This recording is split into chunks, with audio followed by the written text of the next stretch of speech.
This is Luis Monda at Johnny Topo's Boxing Gym with tile exercise corrections.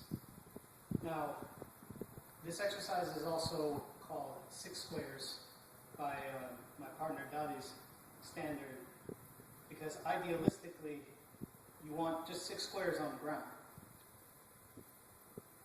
Now, a lot of times I've seen videos with people where their feet are like way too wide.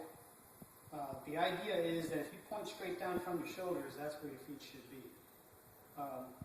Normally with 12-inch tiles, that's how it works. But if you don't have that, then you can take tape or chalk, measure out 6 squares on the floor with the tape, with the chalk, so that you have the right apparatus.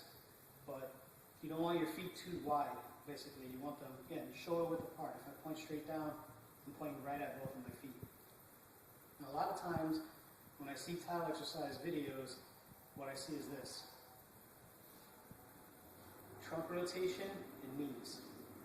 Or I'll see one hip and then this, which is incorrect also. When I move towards my lead hip, my lead leg, my lead hip should fold. There's the fold right there. This makes an angle in the body. When I go towards the rear leg, same thing. So, front leg, rear leg, front leg, rear leg. Now also, I've seen this. Just hip movement, no trunk rotation at all, which is also incorrect. You should be also rotating the trunk, moving each shoulder closer to the opposite knee. So when I go this way, my left shoulder comes closer to my right knee, and I'm a southpaw. When I go back the other way, this shoulder comes closer to that knee. In theory, actually, my lead side lines up, but when I go towards this side, this shoulder is out further. So when I come in, boom, I'm right there. I'm going closer to that knee, but it just ends up with the whole front side of my body lined up. So I go there, there. Now, from the side, you should be able to see the hip folds. So if I go here, you can see my hip is folded and my head does not go past the lead foot. When I go this side, you really see it right there. And if your hips are folding correctly, then if you put your fingers on the joint, you should be able to feel the joint fold around your fingers. If you don't feel that, you're not doing it correctly. Your head should flow back and forth between your feet. From the front, you can see that. First, my head is closer to this foot. When I go here, it floats towards that foot. You know, like I said in other videos, in Caribbean countries, when we tell someone to move, we say, mueve la cintura, move your center. If your center is moving, your head will move on its own correspondingly. You don't need to do the effort. Somebody would tell me, move your head, and you're like this, because that's moving my head. But moving the body, head moves with it. Now, one thing you can add to the tile exercise is ankle movement, where if I go to the rear side, I lift the front heel.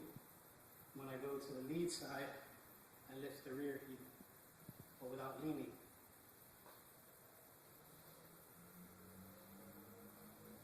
This simulates the weight transfer when you punch. And it's actually the beginning position for each punch.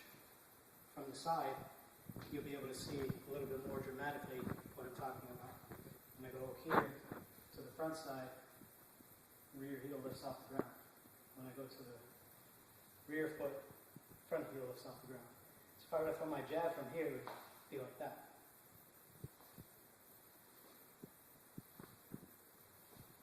Jab. Uppercut. Uppercut. Hook. Uppercut. Jab. Allows you to stay balanced between your feet as you punch. Now, another little tidbit, because I've had people ask questions about the difference between the hard rear hand punch and the light rear hand punch.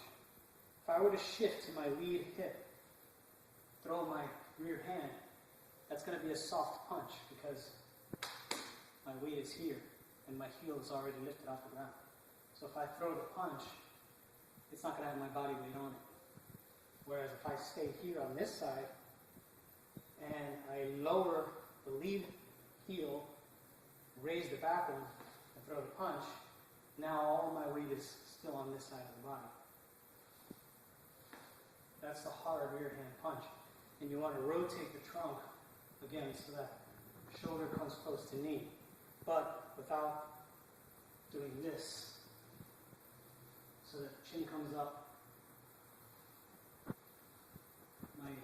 When I do that kind of movement like that, that's what I refer to as chest down, chin up. So we say chest up, chin down, and throw the punch and rotate. That's got full body weight on it. Now, some of you have asked questions about where the head is when I throw that. If you come back to the front, what you'll see is, even when I rotate and extend the punch, my head moves back to this side of my body, even though my weight is on this leg. So your head shouldn't be in any danger when you throw a hard punch. Now, if you were to stay here and rotate from there, then yeah, your head hasn't moved at all. But just a slight movement is enough. See, my head's still moving either side as I'm throwing my punches. You only need to make a punch miss by that much. So even just, that much movement, it's enough to get out of the way of the counter punch. The other thing that the ankle movement helps with is knowing when your head is moving back now. Because if I jab, I want it to seem like my head's moving away from me as I'm jabbing. If my front heel is down and I jab from the back heel, then it seems like my head is moving towards you because it is. From the side, you can see what I'm talking about a little bit more. If I lower the front heel, throw my jab, there I am, head over my front foot. If I lower the back heel, raise the front heel from my jab, my head can stay back. Same with the uppercut, same with the hook. That's why I say you never go onto the front foot for longer than to push you back onto the back foot. The tile exercise helps establish that, because you should be able to go here and right back. Or just stay still.